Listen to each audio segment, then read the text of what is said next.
के साथ में समीर भट्ट, न्यूज़ 18 जम्मू। लखीमपुर खीरी सानहे पर सुप्रीम कोर्ट में समाअत हो रही है। अदालत ने उत्तर प्रदेश के वकील से दरियाफ्त किया कि अब तक कार्रवाई क्या की गई। इस पर वकील ने कहा कि जांच के लिए एक रुकनी कमेटी तश्कील दी गई है। इस पर रियासती हुकूमत सुप्रीम कोर्ट में हलफनामा दाखिल करके जानकारी देगी। सुप्रीम कोर्ट ने इस मामले में स्टेटस रिपोर्ट दाखिल करने को कहा है, जिसमें यह बताना है कि कितने अफराद के खिलाफ FIR दर्ज हुई, कितने लोगों को गिरफ्तार किया गया। इस केस में सुप्रीम कोर्ट में कल फिर समाअत होगी।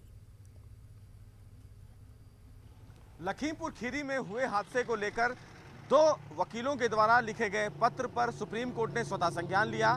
मामले की सुनवाई करते हुए चीफ जस्टिस NV रमन्ना ने उत्तर प्रदेश सरकार से कई सवाल किए।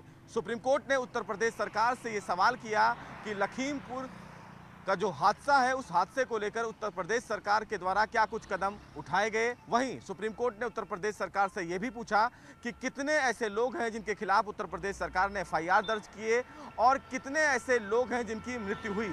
बहरहाल सुप्रीम कोर्ट ने उत्तर प्रदेश सरकार से यह भी सवाल किया कि कितने लोगों की इस पूरे मामले में गिरफ्तारी हुई है। इस पूरे मामले को लेकर फिलहाल सुप्रीम कोर्ट ने उत्तर प्रदेश सरकार से कल तक अपना स्टेटस रिपोर्ट दाखिल करने के लिए कहा है।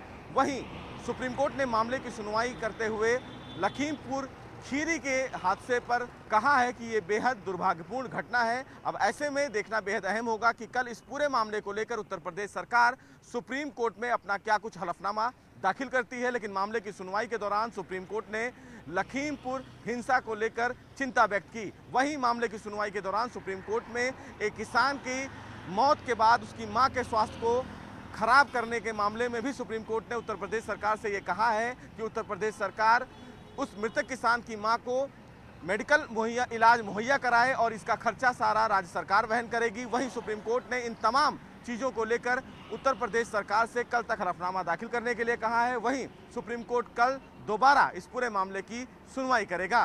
कैमरामैन गौरव गिरी के साथ सुशील पांडे, न्यूज़ 18 दिल्ली।